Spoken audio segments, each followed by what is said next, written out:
This video is sponsored by me. My Gumroad is in the description below. I made some brushes, and I think they're pretty cool.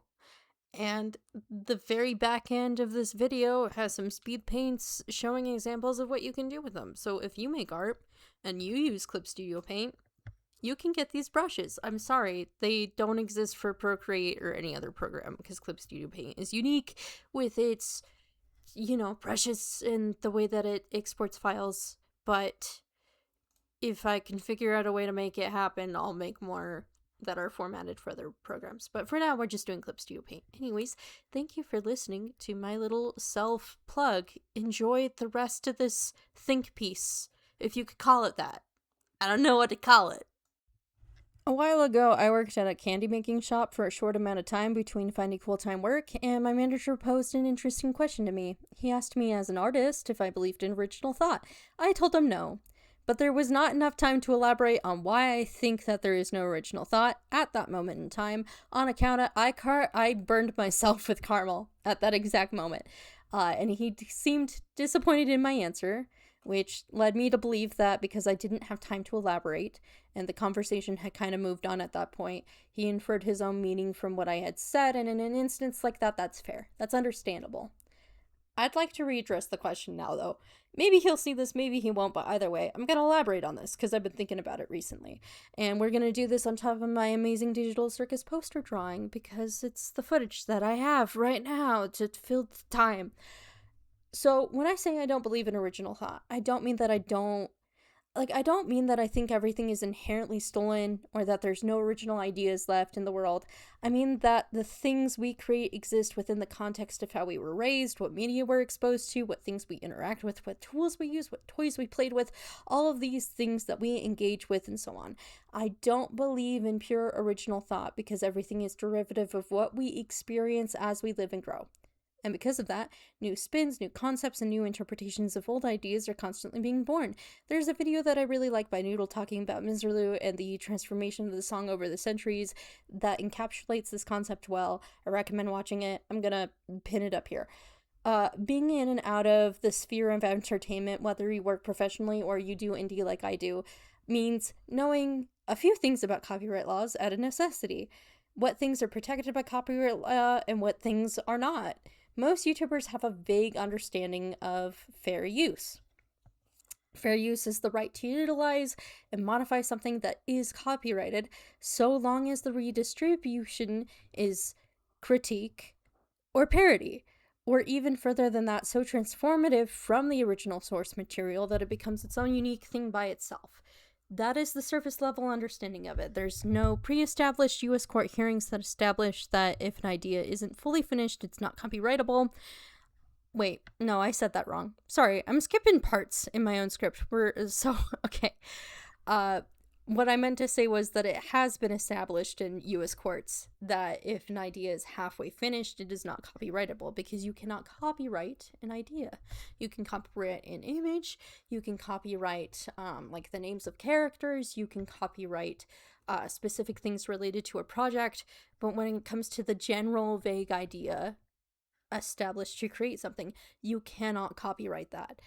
It is too vague of a thing, and there's enough people that could also come up with similar ideas that you alone cannot own an idea. It's not copyrightable, and that is why a lot of companies have non-disclosure agreements during the early stages of development for productions or patents on devices as they're developing them, because they cannot sue you for using a half-baked idea to create a new fully finished product. But they can hold accountable the person that violated the non-disclosure agreement and leaked the unfinished materials and comp their costs that way. Why am I talking about the law right now? I'll tell you why I'm talking about the law right now. Because established copyright laws built around ideas, concepts, execution of concepts, and final products gives us context into the human condition. You will always pull inspiration from something whether you are entirely aware of it or not. You will always pull from your life, or from the things you engage with in this life to create new things. And because of this, the courts protect you in the instance where you make something vaguely similar or familiar with something else you've engaged with, unless it is far too similar to the source material to be considered parody by law. That you shouldn't outright steal somebody else's idea, especially if it's significantly more padded out, especially in these communities, because when you do that, you're establishing to your fellow creator in a bad faith display just how little you value them and, the right to their own creation. But when you are in the workshop and you're on a time crunch and you're trying to get something done, you're going to pull from something that feels immediate and instinctual, and that's going to be something that you've been exposed to multiple times. And this is so much of an expectation in a lot of different industries that sometimes it's actively encouraged. Um, this is more of like an animation community thing, but there's a lot of people who've had in the past and probably present gripes with what a lot of people call the Cal Arts art style. Now, the Cal Arts art style has changed a lot over the decades. What it's defined as has changed a lot over the decades. During the 2010s, it was the bean mouth, and then before that, it was the UPA style. But what a lot of these people are talking about is that you can usually tell when somebody went to a specific school because they have a specific art style. And that isn't necessarily true. The art styles that have been established by California Arts Institute and by Disney and by Nickelodeon, all of these art styles, they're not just visual brands for these companies. There's a reason that they exist. There's a reason that they're actively encouraged. Especially when it comes to making comics or making cartoons, you have to redraw your designs over and over and over again. Sometimes at like 24 frames per second, sometimes at 30 frames per second. And it can be very, very hard on you. Even if you're not the one doing the interpolation, even if you outsource that to a different company, there's still humans at that other company and they still have to do the interpolation. So the best thing that you can do is to establish a visual design that is simple enough to draw multiple times, but also dynamic enough that people can tell exactly what it is just by glancing at it.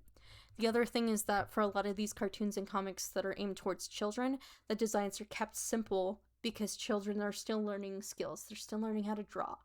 And if you have a complicated design, the child is going to get frustrated with trying to draw it. But if you have a simplistic design, it's going to be a lot easier for them to be able to replicate that design.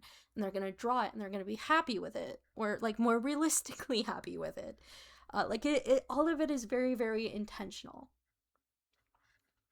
So, basically, what I'm saying is that when it comes to this specific instance, companies and corporations expect you to be able to replicate something. And because of that, a lot of them lean towards specific design and replication of specific design because it just works. It's formulaic. And some people think that it's worthless because it's formulaic. And as somebody who has been self teaching animation and has been doing it frame by frame, it's not worthless. It is formulaic so that you don't kill yourself. that it's just how it is. It's just how it is. Like if you try to animate frame by frame the way that they do at big animation studios or with Studio Ghibli, like you can. But there's a reason why Miyazaki is miserable, and it's something to keep in the back of your head. Another thing in this realm is just that, like, original thought. Yeah, I'm getting tired. I'm burning out, and also I've been talking longer than the video went for, which means I padded this out with other things. But back to original thought and why I think it doesn't exist. Like, I think I've established myself pretty well. I'll give you more examples. Photos can be bashed and turned into new pieces of art. Music can be sampled and remixed. Small snippets of audio can be modified and reused for new projects. Humans are a species that love to improvise. We love to play the yes and game, even if we don't realize that's what we're doing. We love to add things to pre-existing concepts or to modify inventions to make new inventions. We just do it inherently. Pure organic original thought, I don't think has ever existed. Even if you, as a person, existed in a vacuum, unexposed to anything, even the white noise itself would inspire you to make something, because you have to be exposed to something. I doubt you would be able to create something new if you had absolutely no human experiences at all. Fairy tales are inspired by nature, they're inspired by fear, they're inspired by expectation and social decorum of the time of which they were written. Music is an extension of the natural sounds we hear in the winds, in the water, in the rain, on rocks hitting rocks. It's set to a beat, it's set to an iambic pentameter, it's set to a rhythm, and then we mix that with words, and the words add to it. Tools are created as learned experience necessitates their development to make it easier to do something or to prevent injury. New and old ideas form around natural disasters without explanation or the desire to give socioeconomic society what they would most benefit from. If we lost all human knowledge today, somehow, in some way, somebody would reinvent the wheel again, out of necessity. It's just an inevitability. There are no original ideas, and that's not a bad thing. It's just how humans are wired to do things. Your call to action today is to answer my old manager's question yourself. What are your thoughts on original thought? My goal is not actually to convince you that I'm right, because at the end of the day, the answer to this question doesn't actually affect your quality of life at all. It just asks you to stop and think for a little while. So yeah, I do want to know what you think. Anyways, yeah, if I hadn't burnt myself with caramel all those years ago, that's what I would have said that day. See ya.